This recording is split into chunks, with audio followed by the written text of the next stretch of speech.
Hello everyone, आप सभी का हमारे चैनल पर स्वागत है। सो बच्चों, आज के इस वीडियो में हम आपकी जो सामाजिक विज्ञान है वो स्टार्ट कर रहे हैं। और जो चैप्टर नंबर 1 है आपका यूरोप में राष्ट्रवाद का जो उदय, ठीक है ना, इस चैप्टर को हम डिटेल में समझेंगे और पढ़ेंगे और शानदार नोट्स बनाए सिंपल। अभी तो हम चीज़ों को सिर्फ समझेंगे और इसके बाद का जो वीडियो है ना बच्चों, उसमें हम इसके इंपॉर्टेंट क्वेश्चंस को भी करेंगे। तो प्लीज़, आपकी हैवी डिमांड के कारण सामाजिक विज्ञान का भी लेके आ चुका हूँ, ठीक है। तो चलिए स्टार्ट करते हैं। सबसे पहले हम बात करेंगे राष्ट्र क्या होता है।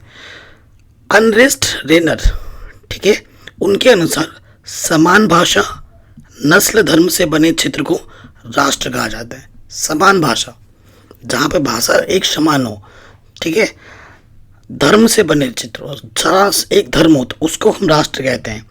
और एक राष्ट्र लंबे प्रयासों, त्यागों और निष्ठा का चरम बिंदु होता है। जो राष्ट्र बनता है वो कई सारे त्याग करके लंबे प्रयास से बनता है, ठीक है। तो राष्ट्र में जैसे हमारा हिंदुस्तान है, पाकिस्तान है, बांग्लादेश, ये सारे अपने अलग अलग, ऑस्ट्रेलिया, ये सब राष्ट्र के उदाहरण हैं। राष्ट्रवाद क्या होता है? कि राष्ट्रवाद क्या है? अपने राष्ट्र के प्रति प्रेम की भावना को राष्ट्रवाद कहा जाता है। जो देशभक्ति है वही राष्ट्रवाद है, ठीक है, अगर आसान शब्दों में कहा जाए तो। उदारवाद क्या होता है? उदारवाद यानी लिबरलिज्म, ठीक है, ये वर्ड्स आपने आजकल सुना होगा। लातिनी भाषा के मूल शब्द लिबर, ठीक है, इसे लाइबर पर आधारित है, जिसका अर्थ क्या होता है? स्वतंत्रता। नए मध्यम वर्ग के लिए उदारवाद का अभिप्राय था व्यक्ति के लिए आज़ादी व कानून के समक्ष समानता। इसे हम उदारवाद कहते हैं, ठीक है बच्चों। नेक्स्ट आता है बेटा निरंकुशवाद। निरंकुशवाद क्या होता है? एक ऐसी सरकार या शासन व्यवस्था जिसकी सत्ता पर किसी प्रकार का कोई अंकुश नहीं होता। मतलब खुली छूट जब होती, मतलब किसी भी प्रकार का किसी भी चीज़ के लिए अंकुश नहीं लगाया गया उसमें, तो उसे हम क्या कहेंगे बेटा? निरंकुशवाद। आई बात समझ में? आगे बढ़ते हैं। आगे आता है बेटा साम्राज्यवाद क्या होता है? जब कोई देश अपने देश की शक्ति को बढ़ाता है, आर्मी और अन्य साधन का प्रयोग करके, उसे साम्राज्यवाद कहते हैं। जैसे चाइना कर रहा है आजकल, आप देख रहे हैं ना, चीन क्या कर रहा है? अपनी आर्मी का प्रयोग करके, अपनी शक्ति का प्रयोग करके राज्य को हथियाता है, अलग अलग देशों में कब्जा करने की सोच रखता है, कर भी रहा है। तो ये क्या है? साम्राज्यवाद है, अपने क्षेत्र को विस्तार कर रहा। रूमानीवाद। रूमानीवाद क्या है बेटा? एक ऐसा सांस्कृतिक आंदोलन जो एक खास तरह की राष्ट्रीय भावना का विकास करना चाहता है, ठीक है, मतलब एक पर्टिकुलर चीज़ पर टारगेट करता है, एक चीज़ को बढ़ाता है वो, तो उसे हम क्या कहेंगे? रूमानीवाद कहेंगे, ठीक है। एक ऐसा सांस्कृतिक आंदोलन जो एक खास तरह की राष्ट्रीय भावना का विकास करना चाहता था, उसे हम रूमानीवाद कहते हैं। नारीवाद क्या होता है? पुरुष को सामाजिक, आर्थिक एवं राजनीतिक समानता की सोच के आधार पर महिलाओं के अधिकारों और हितों का बोध नारीवाद है, ठीक है। आगे बढ़ते। रूढ़िवाद, नाम से ही पता चल रहा होगा, ऐसा राजनीतिक दर्शन जो परंपरा, स्थापित संस्थानों और रीति रिवाजों पर जोर देता है और तेज बदलावों के बजाय क्रमिक और धीरे धीरे विकास को प्राथमिकता देता है। मतलब जो सिर्फ पुरानी चीज़ों पर ही आधारित है, मतलब नई सोच नहीं है जिनकी, मतलब जो विकास की नहीं सोचते। बस लड़कियां बुर्खे में रहनी चाहिए, ठीक है, लड़कियों साड़ी ही पहननी चाहिए, ऐसी सोच जो पुराने हैं। लड़कियों को ज़्यादा पढ़ाना नहीं चाहिए, उनको वो सिर्फ शादी के बाद चूल्हा ही जलाएंगी, ऐसी सोच, ये क्या है बेटा? रूढ़िवाद है। कुलीन वर्ग क्या होता है? ये जमीन के मालिक थे। कुलीन मतलब जिनके पास जमीन संपत्ति हो, ठीक है, उनके मालिक, ये जमीन के मालिक थे। यह यूरोपीय महाद्वीप का सबसे शक्तिशाली वर्ग था, जिनके पास बहुत सारा पैसा होता था ना, जमीन जायदाद, तो उन्हें कुलीन वर्ग कहा जाता है, ठीक है। जैसे ये प्रिंसेस दिख रहा है, ये देखो बेटा विक्टर है, ये दिख रहा है ना, ये लोग कुलीन वर्ग में आते हैं, कुलीन वर्ग। अब आता है बेटा जनमत संग्रह क्या होता है? एक प्रत्यक्ष मतदान जिसके द्वारा एक क्षेत्र की सारी जनता से किसी प्रस्ताव का स्वीकार या फिर अस्वीकार करने के लिए पूछा जाता है। जैसे पंचायत होती है ना, आपको मैं एग्जांपल देता हूँ। पंचायत होती है, पंचायत बैठती है, सब लोग सारी चीज़ सुनते हैं, देखते हैं, और जो निष्कर्ष निकल के आता है, ठीक है, उसे उसे जनमत संग्रह कहा जाता है। मतलब अब वहाँ तो पंचायत होती है, 5 लोग होते हैं, लेकिन जनमत संग्रह का मतलब क्या है, पूरी जनता, सब लोग, जनता क्या चाहती है, उनका पक्ष विपक्ष लिया जाता है और फिर उसको पारित किया जाता है, तो उसे बोलते हैं जनमत संग्रह। ठीक है, फॉर एग्जाम्पल इलेक्शन आजकल के तौर पर है ना, ये वोट देना। फिर आता है बेटा यूटोपिया, जिसे कल्पना आदर्श कहा जाता है। ये क्या होता है, एक ऐसे समाज की कल्पना जो इतना आदर्श है कि उसका साकार होना लगभग असंभव होता है। भाई ऐसा सोच रहे हैं ना हम, जो कभी हो ही नहीं सकता। एक ऐसा आदर्श समाज की कल्पना जो मुमकिन ही नहीं है जहाँ, ठीक है, तो उसे बोलते हैं यूटोपिया। जुंकर्स क्या है, प्रशा की एक सामाजिक श्रेणी का नाम जिसमें बड़े बड़े जमींदार शामिल थे। ऐसा ऐसा ऐसी कम्युनिटी, ऐसा ऐसा ऐसा वर्ग जिसमें बड़े बड़े पूंजीपति हों, बड़े बड़े जमींदार हों, तो उन्हें कहा जाता है जुंकर्स। ठीक है, अब यूरोप में जो राष्ट्रवाद का क्रमिक विकास हुआ वो कैसे हुआ, देखो बेटा ये चित्र मैंने लिया है। सबसे पहले क्या हुई थी बेटा, फ्रांसीसी क्रांति 1789 में। उसके बाद नागरिक संहिता हुई 1804 में। उसके बाद वीना की संधि हुई 1815 में। उसके बाद जो हुआ बेटा उदारवादियों की क्रांति हुई 1848 में। उसके बाद जर्मनी का एकीकरण हुआ 1866 से लेकर 1871 में, और फिर जाके इटली का एकीकरण हुआ 1871 में। ठीक है, तो ये यूरोप का जो राष्ट्रवाद है वो क्रमिक विकास, सबसे पहले फ्रांसीसी क्रांति, उसके बाद नागरिक संहिता, उसके बाद वीना की संधि, उसके बाद उदारवादियों की क्रांति, जर्मनी का एकीकरण, फिर इटली का एकीकरण। ठीक, अब राष्ट्रवाद के उदय के क्या कारण थे, जो राष्ट्रवाद का उदय हुआ उसके क्या कारण थे। सबसे पहला कारण था निरंकुश शासन व्यवस्था।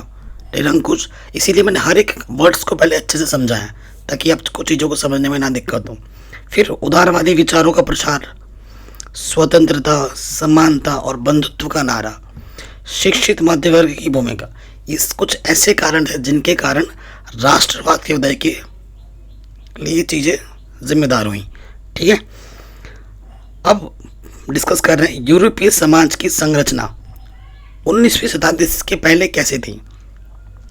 तो देखो बेटा, जो यूरोपीय समाज असमान रूप से 2 भागों में विभाजित था। कौन कौन सा, एक उच्च वर्ग जिसे हम कुलीन वर्ग कहते हैं, ठीक है, और एक निम्न वर्ग था जिसे हम कृषक वर्ग कहते हैं, जो किसानी करते थे, और एक नया वर्ग बना था सी, मध्य वर्ग। ठीक है, उच्च वर्ग, कुलीन वर्ग, उच्च वर्ग जिसे हम कुलीन वर्ग ही कहते हैं, यहाँ इनमें कम जनसंख्या थी। ठीक है, उच्च वर्ग तथा वर्चस्व जमाने वाला था। यहाँ पे मतलब उनके पास पैसे वैसे बहुत थे, तो लोगों पे हुकूमत करना चाहते थे, लोगों पे बस शासन करना चाहते थे। जमींदार यानी ढेर सारे खेतों के मालिक ये हुआ करते थे, और सभी अधिकार दिए जाते थे इनको, उच्च वर्ग को सारे अधिकार होते थे। ठीक है, जैसे आप देख रहे हैं इन चित्रों में पता लग रहा होगा, ये होते रौबदार, रौब वाले थे, क्योंकि पैसा बहुत था, ज़मीन बहुत थी, लोगों पे ये बस हुक्म चलाना चाहते थे। ठीक है, जो छोटे लोग होते थे वो कुछ समझते ही नहीं थे ये लोग। फिर आते थे बेटा निम्न वर्ग, किसान करने वाले। ठीक है, वो कौन थे, ये बहुत, इनकी जो जनसंख्या थी वो बहुत अधिक थी, इन्हें निम्न वर्ग कहा गया। इनके पास ज़मीन नहीं थी, ज़मीनहीन, यानी या तो ज़मीन नहीं थी या फिर ये किराए पर रहते थे। किसी भी प्रकार के अधिकार इन्हें नहीं दिए जाते थे। ठीक है, इनको बहुत, जैसे ये किसान है, ये धान लगा रहा है, ये फावड़ा लेके दिख रहा है ना, ये सारे निम्न वर्ग में आते थे। यानी यूरोपियन समाज असमान रूप से विभाजित था। 19वीं सदी के बाद एक नया वर्ग जुड़ा और उसका नाम था मध्य वर्ग। ठीक है, मध्य वर्ग। अब नया जो मध्य वर्ग है ये कैसे थे, इसमें सभी पढ़े लिखे लोग थे, जैसे शिक्षक, डॉक्टर, उद्योगपति, व्यापारी, ये सब पढ़े लिखे होने के नाते उन्होंने एक समान कानून की मांग की। ये लोग पढ़े लिखे थे तो ये लोग चाहते थे कि एक कानून बने जो कि समान हो, सबके लिए बराबर हो, और इसे कहा गया उदारवादी राष्ट्रवाद। इसी चीज को क्या कहा गया, उदारवादी राष्ट्रवाद। ठीक, अब आते हैं उदारवादी राष्ट्रवाद की क्या विचारधारा थी, क्या था ये चीज। इस उदारवादी राष्ट्रवाद के चलते राष्ट्रवाद का विचार सब जगह फैलने लगा था। सब लोग समान कानून व्यवस्था की मांग चाहते थे कि भैया सबके लिए चीज़ें बराबर हों। इसी वजह से 1789 में फ्रांस की क्रांति हुई, इसी धारणा के कारण। इससे एक राज्य के अंदर जो भी नियंत्रण चीज़ों पर या फिर पूंजी के आगमन पर जो भी नियंत्रण था उसे खत्म कर दिया गया। लेकिन अलग अलग राज्यों के बीच नियंत्रण यानी सीमा शुल्क को खत्म नहीं कर पाए। मतलब एक राज्य से दूसरे राज्य में जब जाओगे तो उन्हें शुल्क देना पड़ता था, सीमा शुल्क जिसे बोला जाता, वो समाप्त नहीं कर पाए। इसके लिए एक संगठन बनाया गया जिसका नाम था ज़ोलवेराइन। इसका नाम क्या रखा गया? ज़ोलवेराइन। ठीक है। अब ये ज़ोलवेराइन क्या था? यह एक जर्मन शुल्क संघ था। ठीक है, जर्मन शुल्क, जहाँ पर शुल्क लिए जाते थे, जिसमें अधिकांश जर्मन राज्य शामिल थे। ये संघ 1834 में प्रशा की पहल पर स्थापित हुआ था और यह संघ जर्मनी के आर्थिक एकीकरण का प्रतीक था। ये जो संघ था बेटा, जर्मनी के जो आर्थिक एकीकरण का प्रतीक था। इसके क्या कार्य थे बेटा? जितने भी शुल्क अवरोध थे उसे समाप्त कर दिया गया था। मुद्राओं की संख्या 2 कर दी गई। इससे पहले 30 से ज़्यादा थी। ठीक है, जो मुद्रा मतलब पैसे 2 कर दी गई। इससे पहले 30 से भी 30 थे। नेपोलियन के समय केवल पुरुष जिनके पास धन है वही वोट दे सकते थे। जिनके पास पैसे थे सिर्फ वही वोट दे सकते थे। ठीक है। अब हम बात करेंगे यूरोप में राष्ट्रवाद। यूरोप में राष्ट्रवादी चेतना की शुरुआत 1789 में फ्रांस से होती थी। फ्रांस से शुरू हुई ये चीज़। ठीक है, ये चित्र देख सकते हैं आप। 1789 की जो फ्रांसीसी क्रांति थी, है ना, वहाँ से स्टार्ट करेंगे। 1789 की फ्रांसीसी क्रांति राष्ट्रवाद की पहली स्पष्ट अभिव्यक्ति थी। यहीं से शुरुआत हुई। इसने फ्रांस में राजतंत्र समाप्त कर प्रभुसत्ता फ्रांसीसी नागरिकों को सौंपी। ठीक है, जो राजतंत्र था, जो पीछे कई टाइम से चली आ रही थी पीढ़ी दर पीढ़ी, उसको समाप्त कर दिया गया। इस क्रांति से पहले फ्रांस एक ऐसा राज्य था जिसके संपूर्ण भूभाग पर एक निरंकुश राजा का शासन था। मतलब एक इस क्रांति से पहले मतलब एक राजा हुआ करता था जो सारे क्षेत्र पर राज करता था। उस चीज़ को समाप्त कर दिया गया।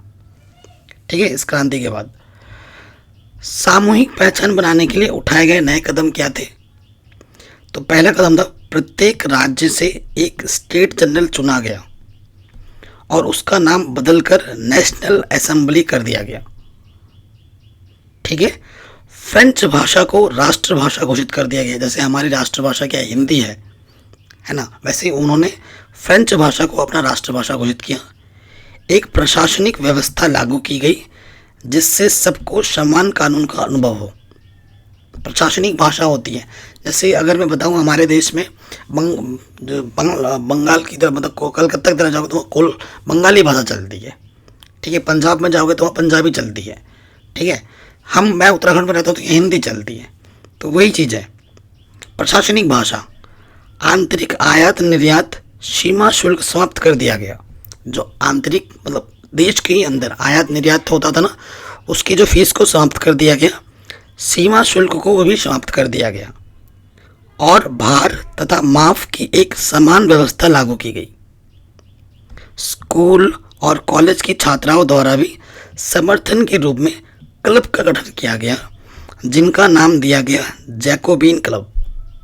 जो स्कूल के छात्र छात्रा होते हैं उन्होंने एक क्लब गठन किया जिसका नाम क्या दिया गया बेटा? Jacobin club. फ्रांस की आर्मी ने समर्थन के तौर पर हर विदेशी क्षेत्र में भेज दिए गए जिससे राष्ट्रवादी भावना और बढ़ती चली गई। ठीक है। अब नेपोलियन कौन था? ये जो देख रहे हैं ना बेटा, ये जो चित्र में ये नेपोलियन है। ये नेपोलियन कौन थे? नेपोलियन 15 अगस्त 1789 एक महान सम्राट था, यहाँ जन्म हुआ, जिसने अपने व्यक्तित्व एवं कार्यों से पूरे यूरोप के इतिहास को प्रभावित किया। अपनी योग्यता के बल पर 24 वर्ष की आयु में ही सेनापति बन गया था। ये सिर्फ 24 साल की उम्र में। अगर मेरी बात करूँ ना बेटा, मैं अभी मेरी उम्र 28 साल है। भाई मेरे से भी छोटा था ये बंदा। और उस एज में 24 साल बहुत यंग होता है, उस एज में अपनी काबिलियत के दम पर वो सेनापति बन गया था। उसने कई युद्धों में फ्रांसीसी सेना को जीत दिलाई और अपार लोकप्रियता हासिल कर ली। फिर उसने पीछे मुड़कर नहीं देखा और फ्रांस का शासक बन गया। ठीक है। नेपोलियन का शासनकाल कितना था? जब नेपोलियन फ्रांस पर अपना शासन चलाना शुरू किया तो उन्होंने प्रजातंत्र को हटाकर उन्हें राजतंत्र को स्थापित कर दिया। प्रजातंत्र हटा दिया उसने और राजतंत्र स्थापित कर दिया। नेपोलियन के समय ही व्यापार, आवागमन एवं संचार में बहुत ज़्यादा विकास हुआ। तब नेपोलियन था उसी के समय से देखो बेटा, जो व्यापार आवागमन था और जो संचार मतलब चीज़ों का संचार का आदान प्रदान, जैसे हम चिट्ठी भेजते हैं, है ना, पहले चिट्ठियाँ होती थी, टेलीफोन करते हैं, तो ये संचार के माध्यम है। इन चीज़ों में विकास हुआ। मतलब वहाँ उस टाइम पर टेलीफोन वगैरह नहीं थे। राष्ट्रीयवादी विचार को बांटने के लिए उन्होंने कुछ क्षेत्रों में कब्जा कर लिया और कर को बढ़ाना और जबरन भर्ती जैसे अनेक कानून व्यवस्था स्थापित कर दिया। अब इसने ये क्या किया? इसने राष्ट्रीयवादी विचार को बांटने के लिए उन्होंने कई जगहों पर कब्जा कर लिया ज़बरदस्ती, और कर मतलब टैक्स को बढ़ा दिया और जबरन भर्ती जैसे अनेक कानून व्यवस्था लागू कर दी। ठीक है। 1804 की नेपोलियन संहिता, जिसे हम नागरिक संहिता भी बोलते हैं, वो क्या थी? देखो, इसे 1804 में लागू किया गया। इसने जन्म पर आधारित विशेष अधिकारों को समाप्त कर दिया। जो जन्म लेते ही जो हमें अधिकार मिलते थे ना, उसने वहाँ पर उसको समाप्त कर दिया। इसने न केवल न्याय के समक्ष समानता स्थापित की, बल्कि संपत्ति के अधिकार को भी सुरक्षित किया। ठीक है। 1804 की नागरिक संहिता की क्या विशेषताएं थी? देखो, जन्म पर आधारित विशेषाधिकार की समाप्ति कर दी। ठीक है। जैसे राजा का बेटा राजा बनेगा, खत्म। कानून के सामने समानता एवं संपत्ति को अधिकार को सुरक्षित किया गया। ठीक है। संपत्ति के अधिकार को सुरक्षित किया गया। प्रशासनिक विभाजनों को सरल बनाया गया। जो प्रशासनिक विभाजन होते थे उनको बहुत आसान कर दिया गया। संपत्ति व्यवस्था को समाप्त कर दिया गया। किसानों के भू दासत्व और जागीरदारी शुल्कों से मुक्ति दी गई। ठीक है। और शहरों में कारीगरों की श्रेणी संघों के नियंत्रणों को हटा दिया गया। तो ये सारी चीज़ें की गई। अब आप कहेंगे सर जागीरदारी क्या होता है? इसके तहत किसानों, जमींदारों और उद्योगपतियों द्वारा तैयार सामान का कुछ हिस्सा कर के रूप में सरकार को देना पड़ता था। मतलब जो भी तुम काम कर रहे हो, जो भी तुम बना रहे हो, उसका कुछ हिस्सा तुम्हें सरकार को देना पड़ता था। तो वो चीज़ हटा दी गई थी। ठीक है। रूढ़िवाद क्या है? ऐसा राजनीतिक दर्शन जो परंपरा, स्थापित संस्थानों और रिवाजों पर जोर देता है और तेज बदलाव की बजाय क्रमिक और धीरे धीरे विकास को प्राथमिकता देता है, उसे हम रूढ़िवाद कहते हैं। मतलब रूढ़िवाद का मतलब क्या है? जो चीज़ चली आ रही है बरसों से वही चलाते रहो, नए चीज़ों पे ध्यान मत दो।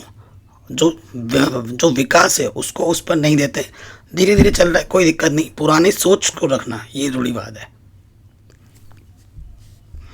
1815 के उपरांत यूरोप में रूढ़िवाद, ठीक है, ये टॉपिक है। 1815 में नेपोलियन की हार के उपरांत यूरोप की सरकारों का झुकाव पुनः रूढ़िवाद की तरफ बढ़ गया।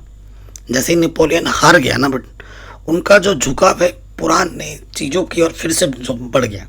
मतलब जो रूढ़िवाद था, पहले जो चीज़ चली आ रही थी, वैसे वो सिर्फ फिर से वही चीज़ चाहने लगे। इसके बाद यूरोपीय सरकार पारंपरिक संस्थाएं और परिवार को बनाए रखना चाहते थे।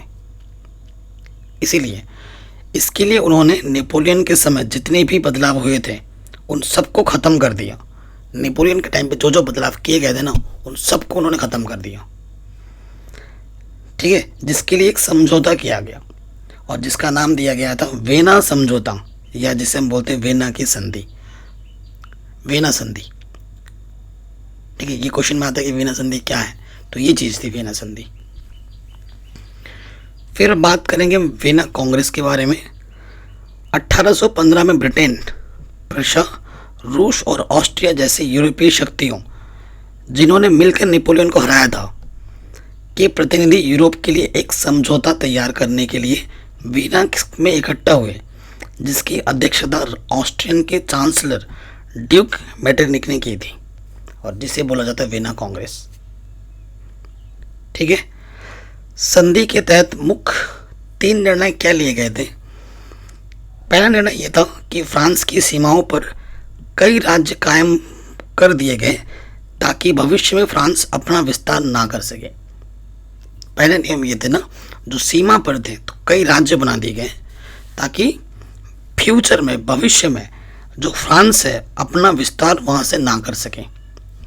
फ्रांसीसी क्रांति के दौरान हटाए गए बुर्बो वंश को सत्ता में बहाल किया गया। ठीक है, जो बुर्बो वंश था वो हटा दिया गया तो सत्ता में उनको फिर से लाया गया। तीसरा, राजतंत्र को जारी रखा गया। ठीक है, राजतंत्र जो था बेटा उसको जारी कर दिया गया था फिर से। फ्रांस में देखो वीना संधि की विशेषताएं क्या थी। फ्रांस में बूब राजवंश की पुनर्स्थापना की गई। पहली चीज तो ये थी। इसका मुख्य उद्देश्य यूरोप में एक नई रूढ़िवाद व्यवस्था कायम करना था। तो ये फिर से जब से नेपोलियन हारा था ना, तब से वो उनकी जो सोच थी वो रूढ़िवाद की तरफ फिर से झुक गई थी और वो चाहते थे, एक उनका मुख्य उद्देश्य यूरोप में एक नई रूढ़िवादी व्यवस्था कायम करना, ये चाहते थे वो लोग। फ्रांस ने उन इलाकों पर से आधिपत्य खो दिया जो उसने नेपोलियन के समय जीते थे। जो जीते हुए राज्य थे ना वो उन्होंने खो दिए। फ्रांस की सीमा विस्तार पर रोक के हेतु नए राज्यों की स्थापना की गई। ये भी हमने पढ़ा भी था कि सीमा विस्तार को रोकने के लिए नए राज्यों की भी स्थापना कर दी गई सीमा पर। अब यूरोप में क्रांतिकारी, यूरोपियन सरकार के इन सारे निर्णय के विरोध में क्रांतिकारी ने जन्म लिया। नए नए क्रांतिकारी हुए। क्रांतिकारियों ने अंदर के ही अंदर कुछ खुफिया समाज का निर्माण किया। ठीक है, जिनका मुख्य मकसद क्या था, राष्ट्रवाद को बढ़ावा देना,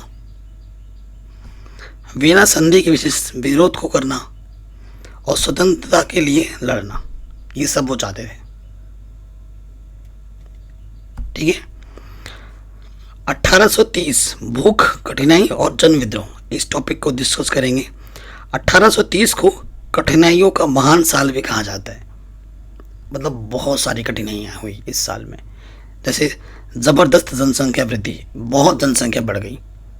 अब जब जनसंख्या बढ़ती है तो वो अपने साथ कई सारी प्रॉब्लम लाती है। तुम सपोज को तुम्हारे घर पे तुम्हारे पापा और मम्मी कमाते हैं और तुम्हारे घर पे 2 भाई बहन हैं, तो तुम्हारी जो परवरिश होगी तुम्हें हर चीज़ मिलेगी। ठीक है, अगर पापा तुम्हारे 10 रुपये कमाते हैं उसी में से तुम्हें खिला रहे हैं पिला रहे हैं। अब तुम्हारे घर पे 5, 7, 8 भाई हैं और वही 10 रुपये को खिलाना है।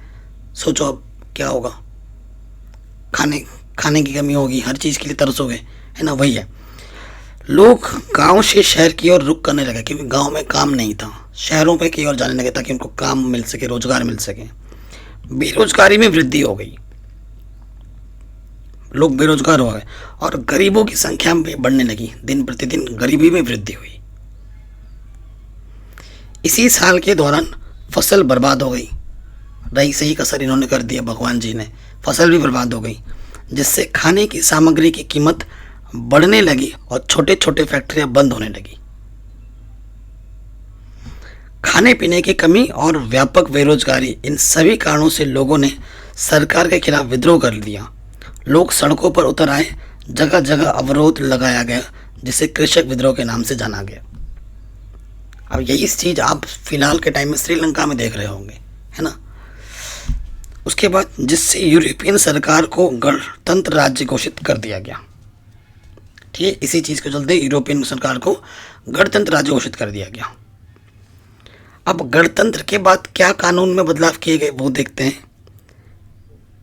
21 साल से अधिक उम्र में के लोगों को वोट डालने का अधिकार, जिनकी उम्र 21 साल से अधिक है वो वोट डाल सकते थे।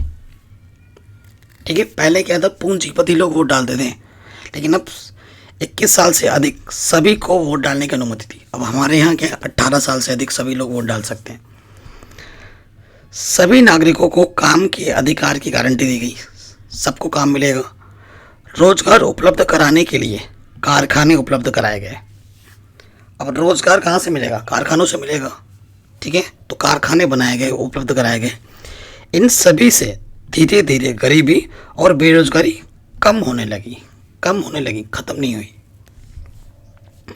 अब हम बात करेंगे जर्मनी और इटली का निर्माण कैसे हुआ। तो जर्मनी का एकीकरण टॉपिक है बेटा। 1848 में यूरोपियन सरकार ने बहुत कोशिश की कि वे जर्मनी का एकीकरण कर दें, परंतु वह ऐसा नहीं कर पाए। यूरोपियन सरकार 1848 में चाहती थी कि जर्मनी का वो एकीकरण कर दे, बहुत कोशिशें की गई लेकिन वो कर नहीं पाए, क्योंकि राष्ट्र निर्माण की यह उदारवादी पहल राजशाही और फौज की ताकत ने मिलकर दबा दी। ठीक है, जो राजशाही लोग थे, जो फौज थे, उन्होंने इस चीज़ को दबा दिया, उन्हें नहीं दिया। इसके बाद प्रशा ने यह भार अपने ऊपर लेते हुए कहा कि वे जर्मनी का एकीकरण करके ही रहेंगे। जो प्रशा थे, ठीक है, उन्होंने क्या कहा बेटा कि वो जर्मनी का एकीकरण करके ही रहेंगे, चाहे उनके लिए कुछ भी करना पड़े। उस समय प्रशा का मुख्यमंत्री ऑटोमन बिस्मार्क था। कौन था? Ottoman Bismarck. प्रशा ने एक राष्ट्रीय एकीकरण के आंदोलन का नेतृत्व किया। 7 वर्ष के दौरान ऑस्ट्रिया, डेनमार्क और फ्रांस से 3 युद्ध में प्रशा की जीत हुई और एकीकरण की प्रक्रिया पूरी हुई। 7 वर्ष लग गए इस चीज में। 1871 में केसर विलियम प्रथम को नए साम्राज्य का राजा घोषित किया गया। जर्मनी के एकीकरण ने यूरोप में प्रशा को महाशक्ति के रूप में स्थापित किया। ठीक है, प्रशा ही जो थी जिन्होंने जर्मनी का एकीकरण कराया, और इसी वजह से प्रशा को यूरोप का महाशक्ति माना जाने लगा। नए जर्मन राज्य में मुद्रा, बैंकिंग एवं न्यायिक व्यवस्थाओं के आधुनिकीकरण पर जोर दिया गया। जब नया राज्य बना तो मुद्रा, बैंकिंग और न्यायिक व्यवस्था, कानून, इस पर जोर दिया गया। अब इटली का एकीकरण कैसे हुआ? इटली 7 राज्यों में बटा हुआ था, अलग अलग। ठीक है, फिर उसको एकीकरण करना था। 1830 के दशक में ज्यूसेप्पे मैत्सिनी ने इटली के एकीकरण के लिए कार्यक्रम प्रस्तुत किया। 1830 एवं 1848 के क्रांतिकारी विद्रोह असफल हुए और 1859 में फ्रांस से सार्डिनिया, पिडमोंट ने एक चतुर कूटनीतिक संधि की, जिसके माध्यम से उसने ऑस्ट्रियाई बलों को हरा दिया। एक क्या किया उन्होंने? संधि की, और उस कूटनीतिक संधि के कारण उन्होंने ऑस्ट्रियाई जो बल थे उनको उन्होंने हरा दिया। और 1861 में एमुनियल द्वितीय को एकीकृत इटली का राजा घोषित किया गया। ठीक है, अब एक चीज ध्यान देने वाली क्या है? इटली एकीकरण की प्रक्रिया का अध्ययन करने के लिए हमें 3 लोगों पर विचार करना होगा। 3 लोगों की बहुत ज़्यादा जिम्मेदारी थी इसमें। कौन कौन थे? एक तो था बेटा ज्यूसेप्पे मैत्सिनी, फिर था बेटा काउंट कैमो दे कावुर और ज्यूसेप्पे गैरिबाल्डी। ये 3 लोग थे ऐसे जिन्होंने इटली के एकीकरण में भागीदारी निभाई, और इन पर प्रश्न भी पूछा जाता है कि मैत्सिनी कौन था, काउंट दे कावुर कौन था, ज्यूसेप्पे गैरिबाल्डी ने क्या किया। ऐसे क्वेश्चन बना दिए जाते हैं, तो उनके बारे में भी जानना जरूरी है। सबसे पहले हम पढ़ेंगे ज्यूसेप्पे मैत्सिनी। ठीक है, इसके जीवन परिचय के बारे में पढ़ेंगे क्योंकि एग्जाम में आता है। देखो, ज्यूसेप्पे मैत्सिनी क्या था? इनका जन्म 1807 में जेनोवा में हुआ था, और कुछ समय बाद वो कार्बोनारी में गुप्त संगठन के सदस्य बन गए थे। ठीक है, एक गुप्त संगठन था, उसके सदस्य बन गए थे। 24 साल की युवावस्था में लिगोरिया में क्रांति करने के लिए उन्हें 1831 में देश से निकाल दिया गया। 1831 में उनकी जब उम्र 24 साल थी, उनको देश से ही निकाल दिया। ठीक है, तत्पश्चात उसके बाद उन्होंने 2 और भूमिगत संगठनों की स्थापना की। पहला था मोर्सेई यंग इटली और दूसरा था बर्न में यंग यूरोप। 2 संगठन की स्थापना की उसने। पहली थी यंग इटली, दूसरी थी यंग यूरोप।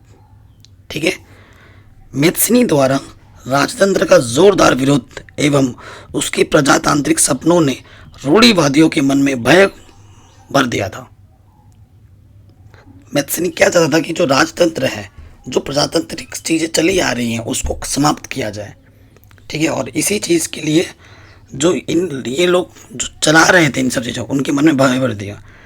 मेटरनिक ने उसे सामाजिक व्यवस्थाओं का सबसे बड़ा खतरनाक दुश्मन बताया था। ठीक है, अब काउंट कैमिलो द कावर कौन थे? ये जो चित्र में आप देख रहे हैं ये हमारे क्या हैं? काउंट कैमिलो द कावर, है ना। ये सार्डिनिया पिडमोंट का प्रमुख मंत्री था। इटली के प्रदेशों को एकीकृत करने वाले आंदोलन का नेतृत्व किया। हालांकि वह स्वयं ना तो एक क्रांतिकारी था और ना ही जनतंत्र में विश्वास रखने वाला। वो कोई क्रांतिकारी नहीं था और ना ही खुद जनतंत्र में विश्वास रखता था। लेकिन फ्रांस के साथ की गई चतुर संधि के पीछे कावूर का हाथ था। जो चतुर संधि हुई थी ना, उसमें किसका हाथ था और किसका दिमाग था? इन व्यक्ति का। ठीक है, जिसके कारण ऑस्ट्रिया को हराया जा सका एवं इटली का एकीकरण संभव हो पाया। तो ये थे काउंट कैमिलो द कावूर। ठीक, फिर बात करेंगे गैरिबाल्डी कौन थे? जुजेप्पे गैरिबाल्डी। ये जो देख रहे हैं व्यक्तित्व चित्र में, ये हैं जो गैरिबाल्डी। ये कौन थे? वह नियमित सेना का हिस्सा नहीं था। ये सेना का हिस्सा में नहीं थे। उसने इटली के एकीकरण के लिए सशस्त्र स्वयंसेवकों का नेतृत्व किया। उसने स्वयंसेवकों के नेतृत्व किया। 1860 में दक्षिण इटली और 2 सिसिलियों के राज्य में प्रवेश कर गए थे और स्पेनी शासकों को हटाने के लिए स्थानीय किसानों का समर्थन पाने में सफल रहे। जो वहाँ के स्थानीय किसान थे, उनके समर्थन से वो चीज कर पाए थे। उसने दक्षिण इटली के एवं सिसिली को राजा एमनुएल द्वितीय को सौंप दी और इस प्रकार इटली का एकीकरण संभव हो सका। अब ब्रिटेन में राष्ट्रवाद कैसे पनपा उसके बारे में जान लेते हैं। औद्योगिक क्रांति के बाद ब्रिटेन की आर्थिक शक्ति बहुत ज़्यादा बढ़ गई थी। जैसी औद्योगिक क्रांति हुई थी ना, ब्रिटेन की जो राष्ट्रवाद है वो ज़्यादा बढ़ गया था। ठीक है, राष्ट्रवाद किसी उथल पुथल या क्रांति का परिणाम नहीं, अपितु एक लंबी चलने वाली प्रक्रिया का परिणाम था। ठीक है, 18वीं शताब्दी से पूर्व ब्रिटेन एक राज्य नहीं था। ठीक है, ब्रिटेन साम्राज्य में अंग्रेज, वेल्स, स्कॉट या आयरिश जैसे ढेर सारा समाज था जिसे निर्जातीय कहते थे। ये सभी लोग रहते थे लेकिन उनको क्या कहा जाता? निर्जातीय। आंग्ल राष्ट्र मतलब अंग्रेजी राष्ट्र ने अपनी शक्ति में विस्तार के साथ साथ अन्य राष्ट्रों व द्वीप समूहों पर विस्तार आरंभ किया। ठीक है ना, अंग्रेजों ने तो भारत पे भी कब्जा किया। उसी की बात हो रही है यहाँ पर। कूटनीति राज करते थे और सब पे राज करते थे। 1688 में संसद ने राजतंत्र से शक्तियों को ले लिया। ठीक है, राजतंत्र से संसद जो होती है शक्तियों को उन्होंने ले लिया और 1707 में इंग्लैंड और स्कॉटलैंड को मिलाकर यूनाइटेड किंगडम ऑफ ब्रिटेन का गठन किया गया। यूनाइटेड ऑफ किंगडम में इंग्लैंड और स्कॉटलैंड को मिला दिया गया। और 1798 में हुई असफल विद्रोह के बाद 1801 में आयरलैंड को बलपूर्वक यूनाइटेड किंगडम में शामिल कर लिया गया। ठीक है, और नए ब्रिटेन के प्रतीक चिन्हों को खूब बढ़ावा दिया गया। और नए ब्रिटेन का प्रतीक चिन्ह ये है, जैसे हमारे भारत का प्रतीक चिन्ह क्या है बेटा? हर देश का प्रतीक चिन्ह उसका तिरंगा हो, मतलब उसका ध्वज होता है, राष्ट्रीय ध्वज। हमारा राष्ट्रीय ध्वज क्या है? तिरंगा। और ये ब्रिटेन का था। ब्रिटेन मतलब यूनाइटेड किंगडम ऑफ ब्रिटेन, ये था चिन्ह। बाल्कन समस्या क्या थी उसके बारे में जानते हैं। बाल्कन भौगोलिक एवं निर्जातीय रूप से विभिन्नताओं का क्षेत्र था, जिसमें आधुनिक रोमानिया, बल्गारिया, अल्बेनिया, ग्रीस, मकदूनिया, क्रोएशिया, स्लोवानिया, सर्बिया आदि शामिल थे। नाम कैसे है ना, लेकिन ये सब इसमें शामिल थे। इन क्षेत्रों में रहने वाले मूल निवासियों को स्लाव कहा जाता था। जो यहाँ पे लोग रहते थे ना, उनको क्या कहा जाता? स्लाव। बाल्कन क्षेत्र का एक बड़ा हिस्सा ऑटोमन साम्राज्य के नियंत्रण में था। जो बाल्कन साम्राज्य का बहुत सा बड़ा हिस्सा किसके हिस्से में था? ऑटोमन साम्राज्य के हिस्से में था। बाल्कन राज्य में रोमानी राष्ट्रवाद के फैलने और ऑटोमन साम्राज्य के विघटन से स्थिति काफ़ी विस्फोटक हो गई थी। एक के बाद एक उसके अधीन यूरोपीय राष्ट्रीय और उसके चंगुल से निकलकर स्वतंत्रता की घोषणा करने लगे। सभी उससे निकलकर स्वतंत्रता की घोषणा कर रहे थे। जैसे जैसे विभिन्न स्लाव राष्ट्रीय समूहों ने अपनी पहचान और स्वतंत्रता की परिभाषा तय करने की कोशिश की, बाल्कन क्षेत्र गहरे टकराव का क्षेत्र बन गया। हर एक बाल्कन प्रदेश अपने लिए ज़्यादा इलाके की चाह रखता था। हर एक बाल्कन क्षेत्र क्या था, उसके ज़्यादा से ज़्यादा क्षेत्र हों। इस समय यूरोपीय शक्तियों के बीच इस क्षेत्र पर कब्जा जमाने के लिए यूरोपीय शक्तियों के मध्य ज़बरदस्त प्रतिस्पर्धा हो रही थी। सब लोग चाहते थे कि मेरा वहाँ पर आधिपत्य हो, मैं यहाँ पर कब्जा करूँ, जिससे यह समस्या गहराती चली गई, जिस कारण यहाँ विभिन्न युद्ध हुए और जिसकी परिणति प्रथम विश्व युद्ध के रूप में हुआ। और इसी के चलते हुए हमारा प्रथम विश्व युद्ध भी हो गया था। ठीक है। रूपक क्या होता है? जब किसी अमूर्त विचार जैसे लालच, स्वतंत्रता, ईर्ष्या, मुक्ति को किसी व्यक्ति या किसी चीज के जरिए इंगित किया जाता है तो उसे रूपक कहते हैं। 18वीं और 19वीं शताब्दी में रूपक का प्रयोग राष्ट्रवादी भावना के विकास और मजबूत बनाने में किया जाता था। ठीक है। सो देखो, राष्ट्र की दृश्य कल्पना, राज्य की दृश्य कल्पना क्या थी? 18वीं एवं 19वीं शताब्दी में कलाकारों ने राष्ट्र को कुछ यूं चित्रित किया जैसे वह कोई व्यक्ति हो। ठीक है। जैसे हमारी भारत है, भारत का प्रतीक क्या है? भारत माता। भारत माता यूं तिरंगे को पकड़ी हुई होती है। ये राष्ट्रभक्ति की प्रेरणा देती है। ठीक है। देशभक्ति के लिए उत्साहित करती है। ठीक है ना। तो वहाँ उस टाइम पे 18वीं एवं 19वीं शताब्दी में कलाकारों ने राष्ट्र को कुछ यूं चित्रित किया जैसे वो कोई व्यक्ति हो। राष्ट्रों को नारी वेश में प्रस्तुत किया जाता था। ठीक है। जैसे भारत को भारत माता से, राष्ट्र को व्यक्ति का जामा पहनाते हुए जिस नारी रूप में चुना गया वह असल जीवन में कोई खास महिला नहीं थी। कोई खास महिला नहीं थी। ठीक है। यह तो राष्ट्र के अमूर्त विचार को ठोस रूप से प्रदान करने का प्रयास था। यानी नारी की छवि राष्ट्र का रूपक बन गई और फ्रांस में उसे लोकप्रिय ईसाई नाम मारियान दिया गया। सब लोग उसे क्या बोलते थे? मारियान, जिसे जन राष्ट्र के विचार को रेखांकित किया। इसी प्रकार जर्मेनिया जर्मन राष्ट्र का रूपक बन गई। देखो ये बेटा क्या है? जर्मेनिया। ऐसा चित्र बना से ये चित्र था और ये मारियान था, मारियान थी एक्चुअली। तो इस तरीके से चित्र बनाए गए और वो राष्ट्र का प्रतीक बन गई और ये लोगों में देशभक्ति जगाती थी देश के प्रति। राष्ट्रवाद के उदय में महिला को क्या योगदान था? तो राजनीतिक संगठन का निर्माण किया, समाचार पत्रों का प्रकाशन, मताधिकार प्राप्ति हेतु संघर्ष और राजनीतिक बैठकों तथा प्रदर्शनों में हिस्सा लेना। ठीक, ये सब महिलाओं का योगदान था इनमें। ये जो प्रतीक चिन्ह देख रहे हैं इसका क्या अर्थ है? तो देखो, टूटी हुई बेड़ियां, इसका अर्थ था आज़ादी मिलना। ठीक है। बाज छाप वाला कवच, जर्मन समुदाय की प्रतीक शक्ति। बलूत पत्तियों का मुकुट जो होता है वो होता था वीरता के लिए। तलवार का मतलब होता मुकाबले की तैयारी। तलवार पर लिपटी जैतून की डाली यानी कि शांति की चाह।